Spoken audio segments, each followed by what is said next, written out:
This week, I'm back with another cult story, and if you've been watching the news recently, you probably would have heard about it. The whole situation is still busy unfolding, with lots of police investigations, pretty shocking allegations, and a movement that's now linked to real violence. So there's this group called the Zizians, led by someone known as Ziz. His real name is actually Jack LaSota. The Zizians were all about pushing boundaries of AI, human potential, and morality.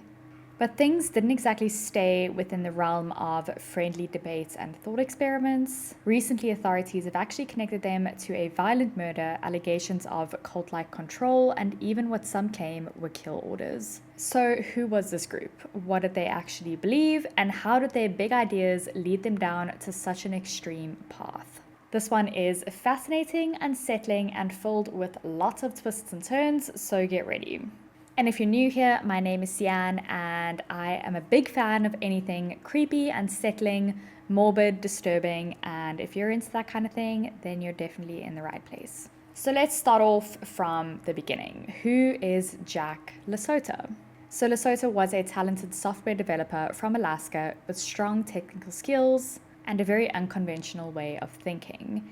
In a 2014 post on a Rationalist forum called lesswrong.com, they described embracing their individuality rather than suppressing it. As a computer engineering student at the University of Alaska, Fairbanks, LaSota became interested in effective altruism, also known as EA, and existential risk. They also began donating to the Machine Intelligence Research Institute, also known as MIRI, which focuses on AI safety. Their skills led to internships at both Oracle and NASA, where they worked on space weather analysis tools. However, as graduation neared, they debated between pursuing graduate school or working in tech to maximize their ability to donate, which is a concept in EA known as earn to give. And this extra money that they were earning, they would actually use to donate to institutes and research places that were focused on like AI and that sort of thing.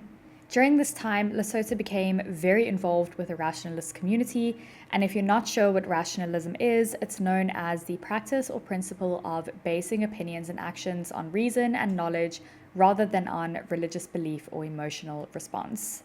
This movement that was originally focused on AI risks had grown into a broader social network where members engaged in philosophical discussions on the forum that I mentioned earlier, lesswrong.com. They were also known to have these discussions in group houses in person as well. LaSota definitely embraced these discussions, often clashing with other people in the community. They had some very strong opinions. They were actually particularly focused on ethical concerns of all sentient beings, not just humans. And therefore, as a longtime vegan, they viewed meat consumption as morally indefensible, referring to meat eaters as flesh-eating monsters and arguing that animals could be considered people too. You can imagine this probably caused quite the stir-up in these discussions. It is a very sensitive topic. So yeah, LaSota was liked by a lot, but also not really liked by many people. In 2016, LaSota attended CFAR's workshop on AI safety strategy. CFAR actually stands for Center for Frontier AI Research, so CFAR. And one session called Doom Circles involved participants openly discussing why they might be doomed to fail. For LaSota, it triggered a very deep existential crisis about whether they were morally valuable and if their contributions would be enough to prevent catastrophe. That's another thing about rationalism is a lot of people believe that they could and wanted to save the world, so that places a lot of pressure on yourself. And LaSota feared that even if they earned and donated millions of their money with the earn to give, it wouldn't be enough to stop global disaster. So let's dig a little bit into how the Zizian community formed. So over the next 2 years, LaSota and a small group actually broke away from the mainstream rationalist and EA communities and formed their own group called the Zizians. One of their closest allies was someone called Gwen Danielson, which was a high-achieving graduate from Washington State who had studied electrical engineering, math, and cognitive science at Rice University. The two bonded over frustrations with the Bay Area's housing crisis, which often forced rationalists into unstable or very exploitative living arrangements. They were complaining that most of the money donated by earn-to-givers was going directly to landlords and not actually doing any good. So in 2016, they took an unconventional approach to housing, living on the water. Danielson, who already owned a small sailboat in the Berkeley Marina, invited LaSota to join them. After learning very basic sailing skills, LaSota bought a 24-foot boat for $600 on Craigslist, naming it Black Signet. From there, they developed a larger vision to help all of the Rationalists, a federated fleet of boats that would provide affordable housing for all of the Rationalists, allowing them to focus on AI safety research. This became known as the Rationalist Fleet. So together with a third member, they purchased a 70-year-old Navy tugboat named Caleb. LaSota actually traveled all the way to Alaska, especially to sail it down to California, recruiting crew members from online rationalist communities all over. However, the project quickly became very overwhelming. The 94-foot vessel was in very poor condition, covered in rust, and extremely difficult to maintain. So after reaching the Bay Area, they struggled to find affordable docking space. Keeping Caleb seaworthy just became an all-consuming challenge, leaving them stranded on board for very long periods of time.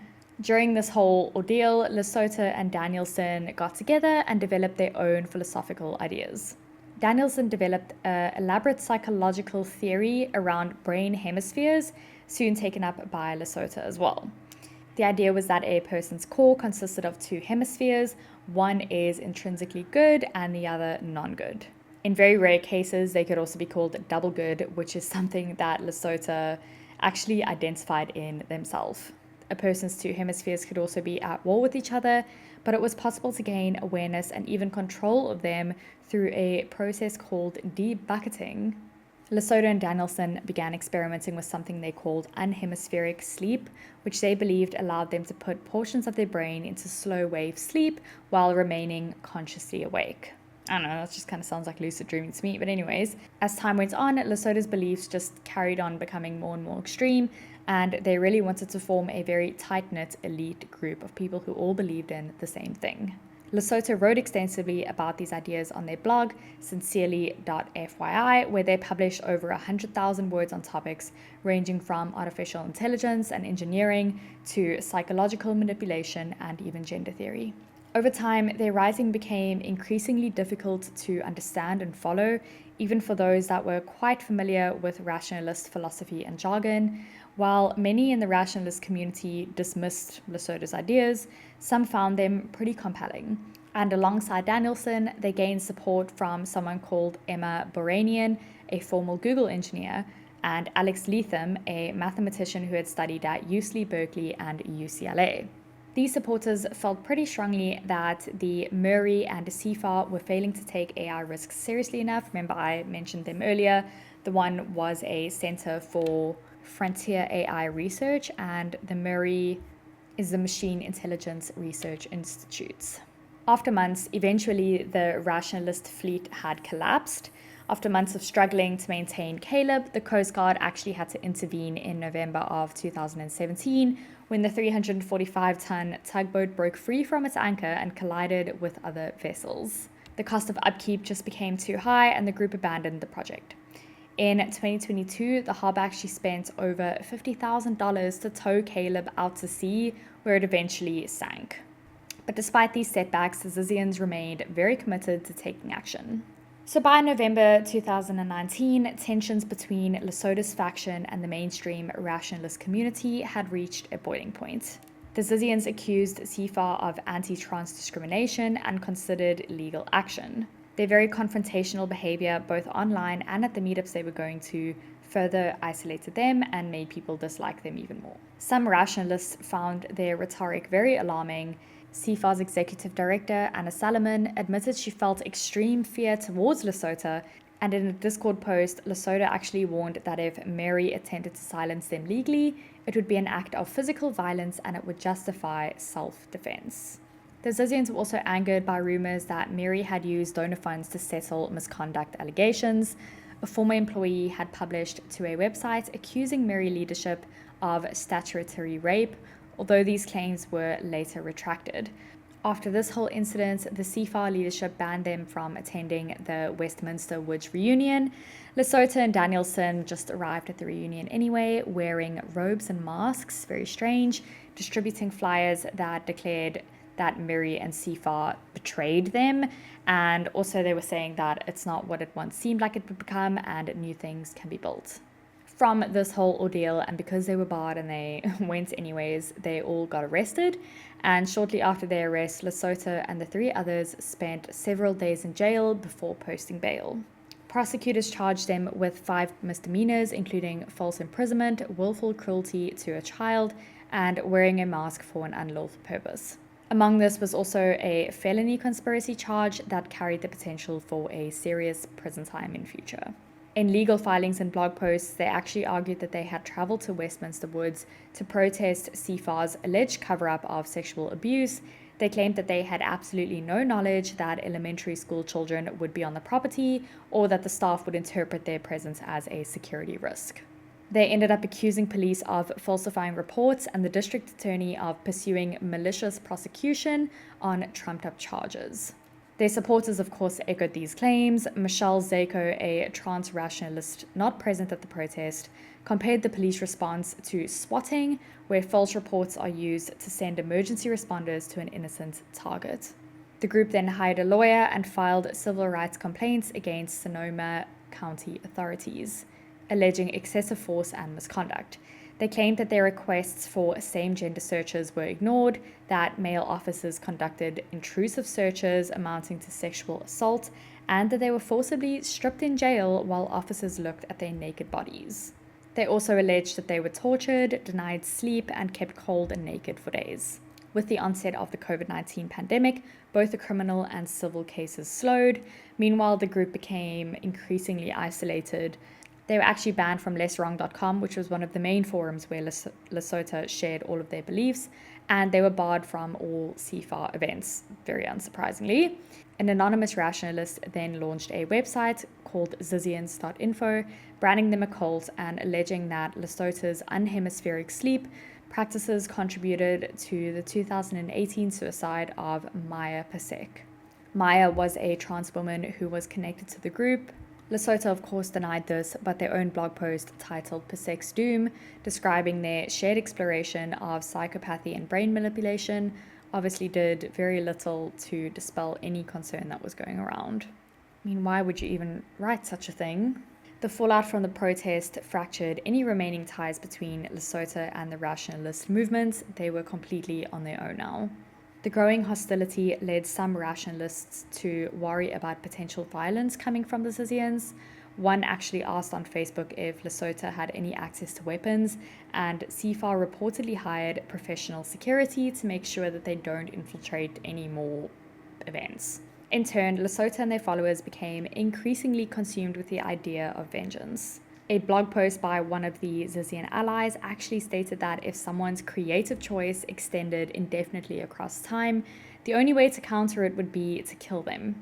LaSota then responded, "I am so effing glad to finally have an equal." If you're thinking it looks like the next day, that's because it is, but let's continue. So shortly after this, the tragedy just escalated. In spring of 2021, Jay Winterford, a rationalist known as Fluttershy, died by suicide. He had actually spent time on Caleb with both LaSota and Danielson, and LaSota tried to fix or upgrade him just by instilling his beliefs on him, and to critics, his death actually marked another casualty of the group's ideology. By mid-2021, the tensions boiled over in court. The group turned against their defense lawyers, accusing one of them of misconduct. Leatham, representing herself, filed to have Judge Shelley Averill disqualified for misgendering them and their co-defendants. Averill did admit to occasional misgendering, but said it was completely unintentional and just accidental. A higher court then ruled against Leatham. In later filings, Leatham's objections became pretty bizarre. They included statements like, "Shelley Averill is evil, Shelley Averill has read my previous accusation that she is evil and has not denied that she is evil." So these are obviously not valid objections, but it just showed the kind of spiral that these people were starting to go down. When their civil rights complaint was dismissed, the group escalated their legal fight. They filed a federal lawsuit against police and Westminster Woods administrators, and they accused authorities of fabricating reports, infringing on their rights, and subjecting them to abuse in custody. Like I said earlier, they said they didn't let them sleep, they were searching them, and while they were searching them, they might have committed sexual assault, and so on. They demanded that they see jail security footage, which police obviously refused to release, calling it a privilege and burdensome to review. Despite all of the legal troubles that the Zizians were now facing, they continued attracting new followers. By 2022, their orbit included a person called Alice Monday, who LaSota described as a mentor, and another person, Daniel Blank, a UC Berkeley EA adherent fascinated by LaSota's philosophy. Blank later delivered one of Lethan's legal filings to court as well. A few weeks later, Gwen Danielson failed to appear at a court hearing. Judge Averill ended up issuing a bench warrant for her arrest.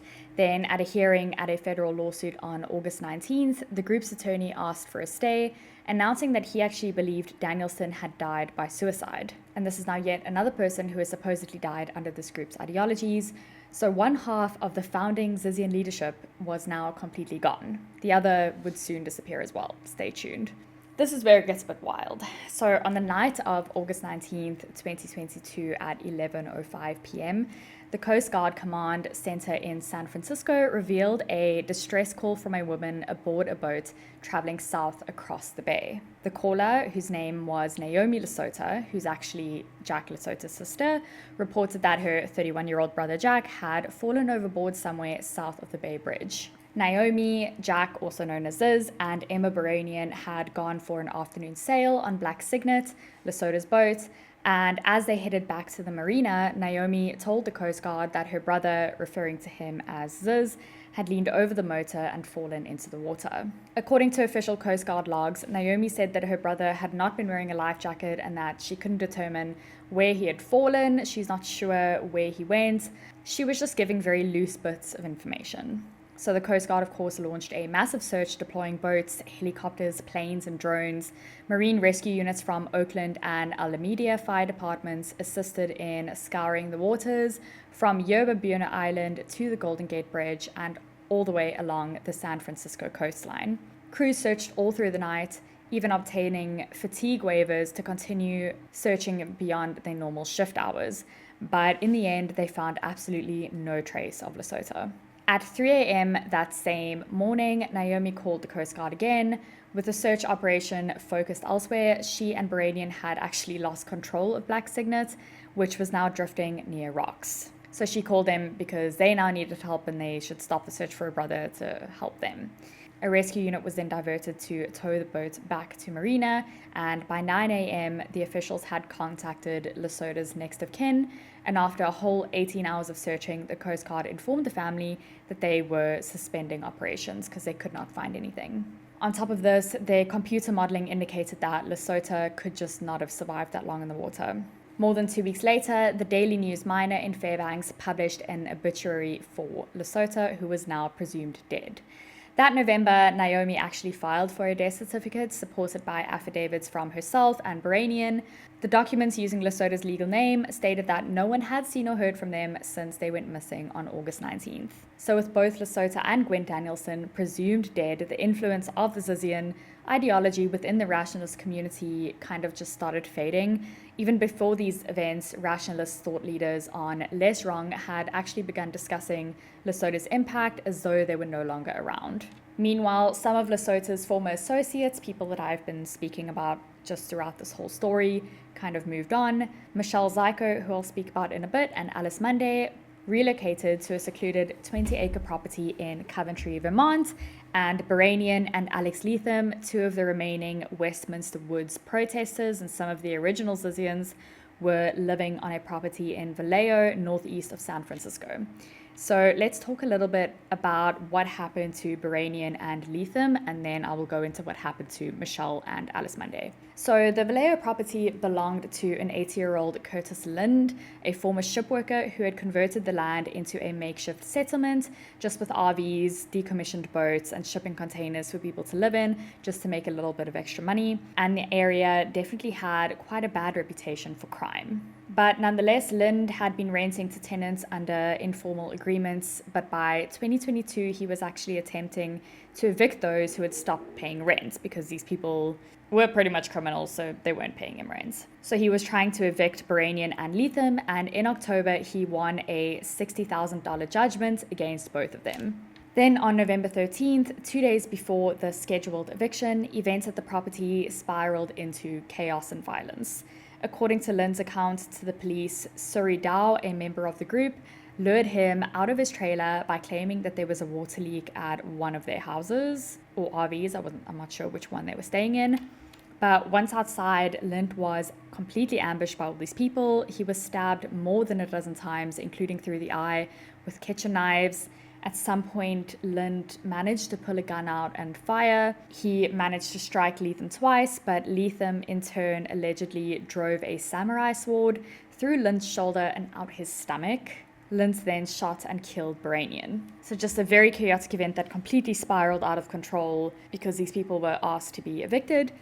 So when police arrived, they obviously found Baranian dead, Leatham injured, and Lind critically wounded from this samurai sword. But both Leatham and Lind were still alive and conscious. So Dao, the person who lured Lind out of his home, was arrested at the scene, while another woman who was also part of the commotion, identified as Julia Dawson, was taken in for questioning as she had seen the whole thing. After experiencing a medical emergency during questioning, Julia was taken to the hospital, but soon after that she just disappeared and no one found any trace of her. Leatham and Dow were later charged with the attempted murder of Lind and the felony murder of Baranian under California law, which allows accomplices to be charged with any deaths resulting from a crime that they had initiated. Lind did survive the ordeal, but he did sadly lose his eye. Some of the group's supporters, of course, offered an alternative narrative, claiming that Lind had been the aggressor and that he had been the one who harassed and threatened these people for months. They argued that he had actually entered their home and opened fire completely unprovoked, though his version of events did not explain how he was stabbed through the chest and the eye. So moving on, more legal troubles, and as the legal proceedings unfolded, the remaining cases against the original Westminster Woods protesters completely fell apart. The criminal charges were put on hold, and the group's federal civil rights lawsuit, alleging that they had been tortured in custody that I mentioned earlier, was effectively abandoned after their attorney withdrew, stating that he could no longer reach his clients, which I think is a sign that they were maybe not telling the full truth with that whole situation. The case was then later dismissed because no one was taking any further action. Then, just 2 days after the violent attack on Lind, Vallejo police contacted the Coast Guard regarding the missing boater case. They just called and discussed the fact that one of the individuals present on the Black Signet the night of LaSota's disappearance, which was Emma Baranian, was unfortunately now deceased.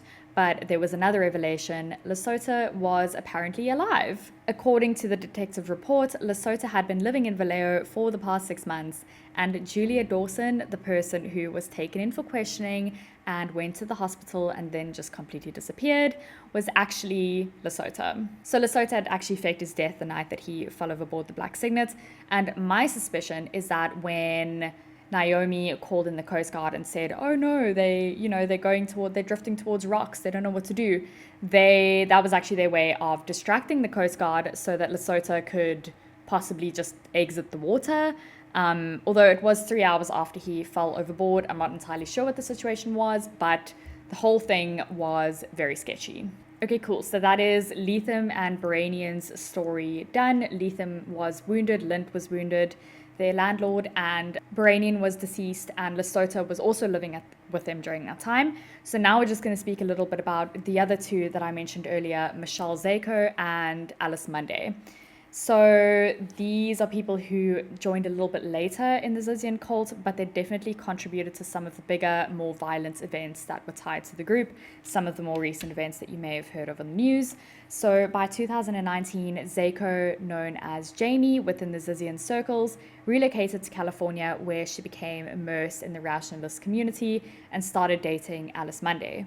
Monday was actually quite a controversial figure, accused on various blogs of physically and mentally abusing their housemates. Leatham alleged that Monday regularly beat their friend Emma Baranian, the one that had died, with bamboo. Monday never publicly responded to any of these accusations, and Zico never seemed to complain about their relationship, so it seems that they were happy and hopefully Zico was not being abused. But by early 2021, they had settled on a remote 20-acre property near the Canadian border, described in real estate listings as a total solitude little house. So they were living in the middle of nowhere.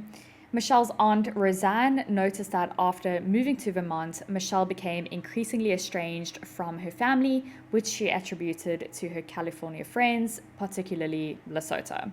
Online, Zico's posts became increasingly focused on anti-trans violence. She also accused her parents of past abuse, claiming that they had threatened to put her in foster care or even kill her if she ran away. Roseanne, her aunt, was obviously very shocked by these claims, saying that they bore no resemblance to the family that she knew. She recalled that Michelle definitely had disputes with her parents, but nothing approaching to what she described as full-on child abuse.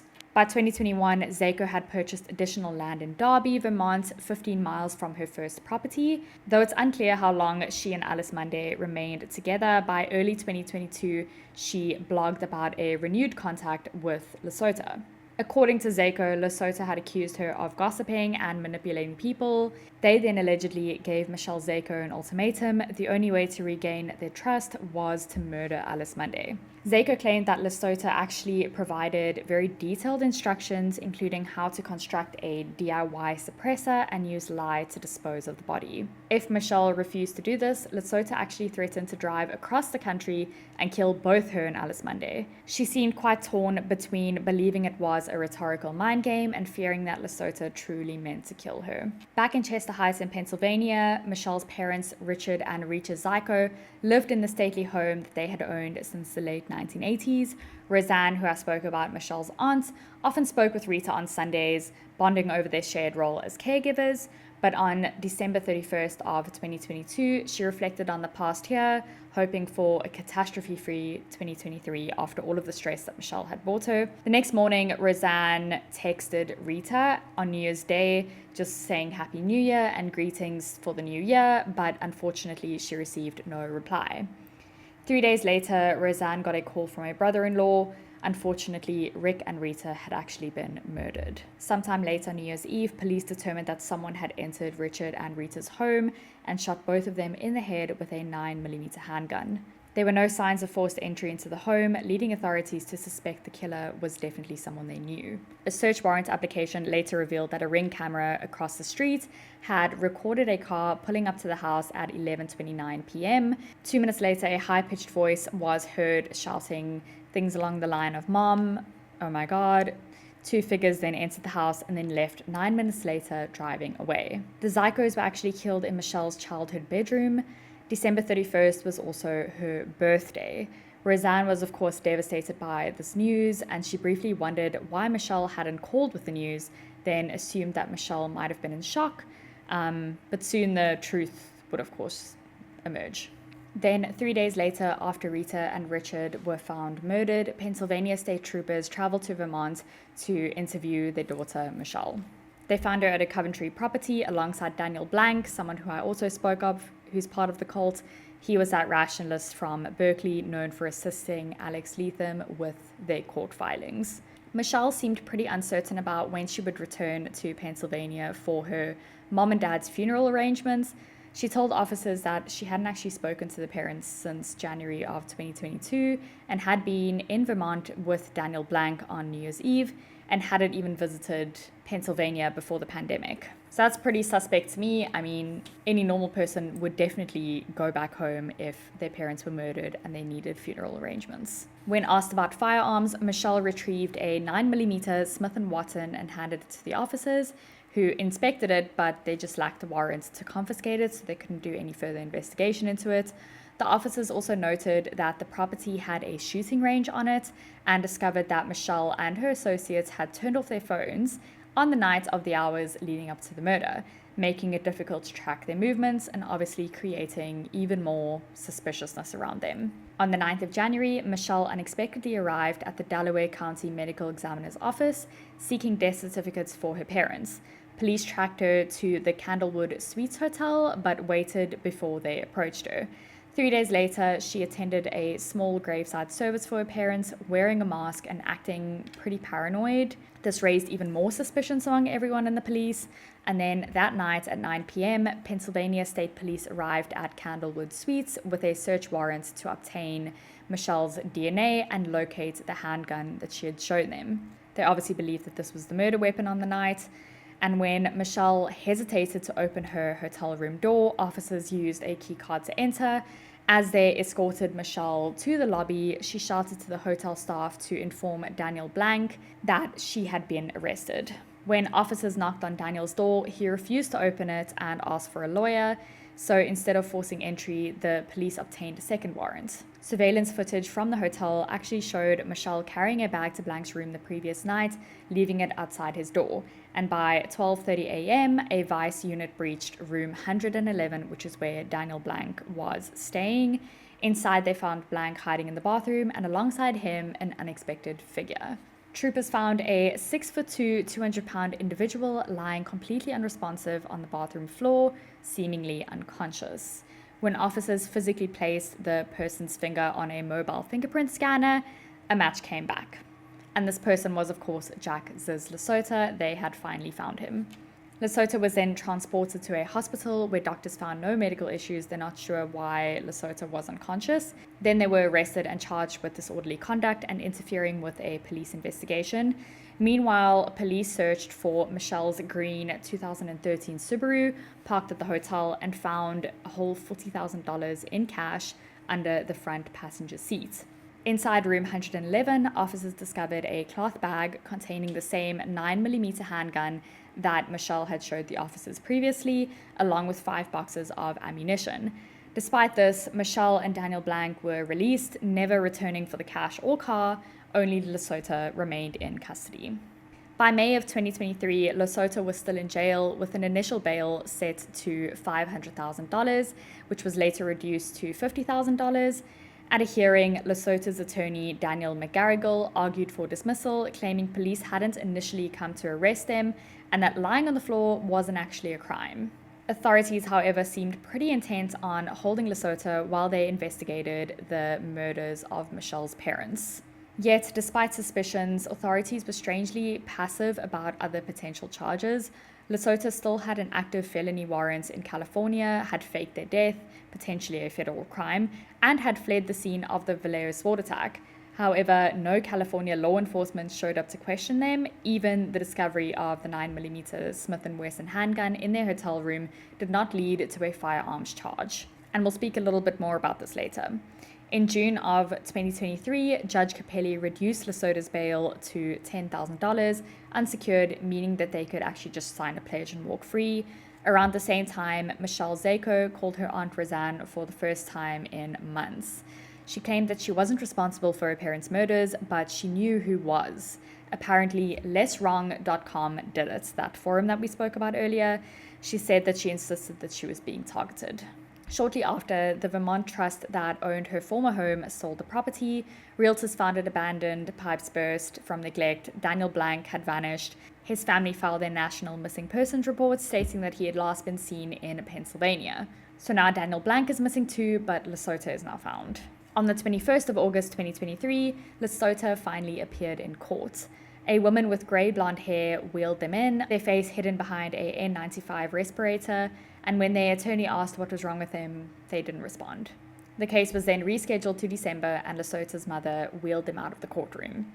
In November of 2023, Sergeant Brian Parks explained why his department hadn't actually pursued LaSota when they were arrested in Pennsylvania, and the main reason was that they were simply understaffed. So that is why all of those charges that LaSota had against them, they didn't really do anything about it. They had explained that there were other more pressing issues that they had to attend to, and there simply just wasn't enough staff to detain them and question them, and that's why this wasn't taken as seriously as it should have been. Meanwhile, the murder cases against Alex Leatham and Suri Dow stalled in legal limbo. Both were housed in jails that didn't align with their gender identities, and they had pretty big problems with this. Lethem was in a men's facility despite protesting, and Dow, who had been assigned to a women's facility, was insisting that they be moved to a men's unit.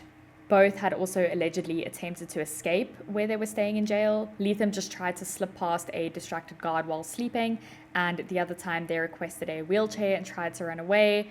Dow faked a seizure and tried to rush past the officers, but neither of their escapes were successful. Both defendants' lawyers argued that they were mentally incompetent to stand trial, but of course they argued and said that they are definitely mentally all there.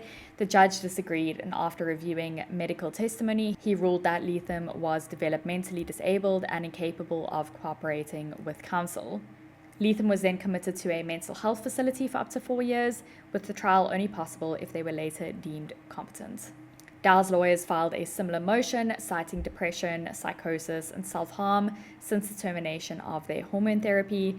They described their client as mentally vacant and incognizant, suffering from a possible dissociative disorder. As 2023 turned to 2024, neither Lethem nor Dow was any closer to trial, so they were both now in mental institutions.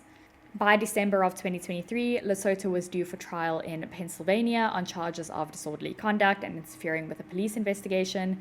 But when the case was called, neither they nor their mother were in the courtroom. They had disappeared again. Their lawyer, Daniel McGarrigle, admitted that he hasn't spoken to his clients in months and he had no idea where they were. The judge granted a 1-day extension, but when LaSota failed to appear in court again, the court issued a bench warrant for their arrest. As of late 2023, Ziz LaSota, wanted in 2 states, had disappeared yet again. On the 14th of January of 2024, a hotel employee near Lyndonville, Vermont, called authorities about 2 guests dressed in all-black tactical-style clothing with protective equipment over it.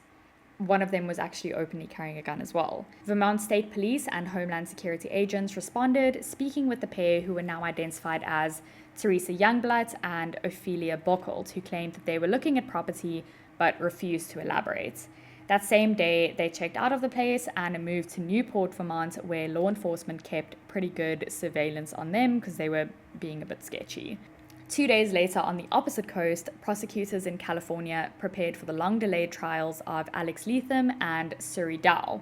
Both had been declared competent finally, and prosecutors emphasized that the case relied entirely on witness testimony from Curtis Lind, the guy that was stabbed with a sword, the 82-year-old landlord who had survived the whole chaotic, violent thing on his plot where he was renting his RVs to people. Lind had been struggling after the attack. He actually put his Vallejo property up for sale, but couldn't bring himself to go through with it. He cleared out all of the tenants and all of the junk that was left on his property, but Lind always remained very fearful that the people who had attacked him first might come back and finish the job. On January 17th of 2025, Lind's fears unfortunately came true. As he walked near his property, a masked attacker wearing a purple shirt emerged, wrapping an arm around his neck and repeatedly stabbing him in the chest before slitting his throat. Lind was still alive when police arrived, but unfortunately died within the hour.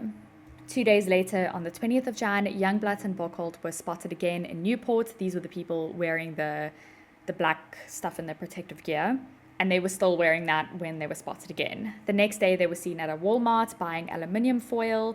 Agents later saw Bockholt wrapping items, later identified as cell phones, in the foil, and after making a call from another phone, they drove away in a blue Toyota Prius with Northern Californian plates. Homeland Security agents had mistakenly believed that Bockholt, a German citizen, had overstayed their visa, so Border Patrol vehicles pulled him over on Interstate 91, and as officers approached, Youngblood exited the driver's seat and opened fire with a Glock. This unfortunately killed Border Patrol agent David Chris Marland. Bockholt also attempted to shoot but was killed in the exchange. Youngblood was wounded but survived. Days later, in Redding, California, police arrested 22-year-old Maximilian Snyder for Lind's murder. Snyder was a Seattle native and Oxford graduate in computer science and philosophy. Snyder had ties to the Rationalist and effective altruist communities.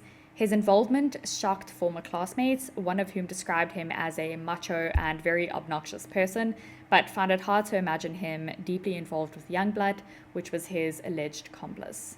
Meanwhile, Vermont reporters uncovered links between Youngblood and, of course, Michelle Zyko, which links them all to LaSota. A federal filing revealed that a key figure in Youngblood's case had purchased weapons for them and was also a person of interest in the Pennsylvania double homicide of Richard and Rita, Michelle's parents. And, of course, all of the details pointed straight to Michelle. The same filing noted that Youngbloods had frequent contact with an individual detained in Pennsylvania during the homicide investigation, who was also tied to a Vallejo murder probe, and that individual was almost certainly Ziz LaSota. In early February of 2025, Snyder sent a 1,500-word letter to the San Francisco Chronicle denying that he was a friend of LaSota, but avoiding direct statements about his role in Lynn's murder. Despite the reports of Gwen Danielson's death, remember I said earlier that they had been presumed dead after maybe committing suicide, her father actually told reporters that she was alive, had left the group, and was now completely under the radar, not really wanting anything to do with the Rationalists. Meanwhile, LaSota had reportedly been seen as recently as December in North Carolina, staying at an Airbnb with both Youngblood and Bockholt. Then, about 2 weeks ago, police in Frostburg, Maryland, got a tip from a landowner who found 3 people in black clothing with white box trucks on his property.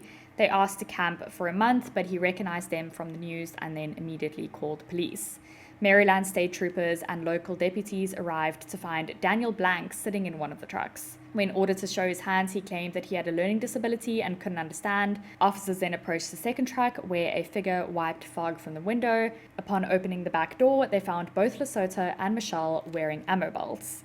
As police tried to remove them, Michelle panicked, crying, "Please don't kill me." And at LaSota's feet was actually a handgun, and another loaded weapon was tucked into Michelle's waistband.